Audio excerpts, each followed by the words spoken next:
हर हर महादेव, जय सिया राम। स्वागत बा हमारे चैनल पर नया वीडियो के साथ। तो भाई लोग, हमारा यूट्यूब चैलेंज के ई 47वां वीडियो है। तो सबसे पहले सब्सक्राइब कर ला।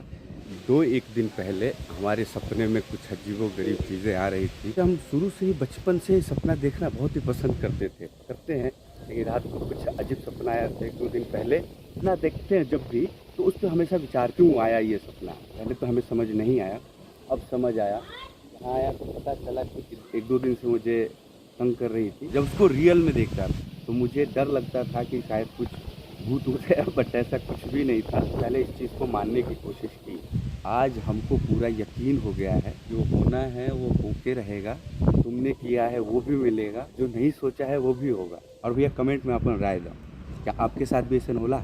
वीडियो के आखिरी में दूगो बात और बता दिया चाहते हैं रवा सबके। पहिल का ओकरा खातिर जे कभी हमार ना रहे। हम तोरा संगे मजाक कोई नहीं, अते हमारा मजाक के जवाब निमन से देवे। हम एक और उम्मीद करी, ये चीज के तू उम्मीद लगैले बड़ बाबू, तारा खातिर इहे दुख। और दूसरा बात, हर बाबा के आखिरी दोस्त ओकर पोता होला। हम तो सबसे छोटका पोता है। अब हम देते नहीं अपना वाणी के विराम। हर हर महादेव, जय सिया राम।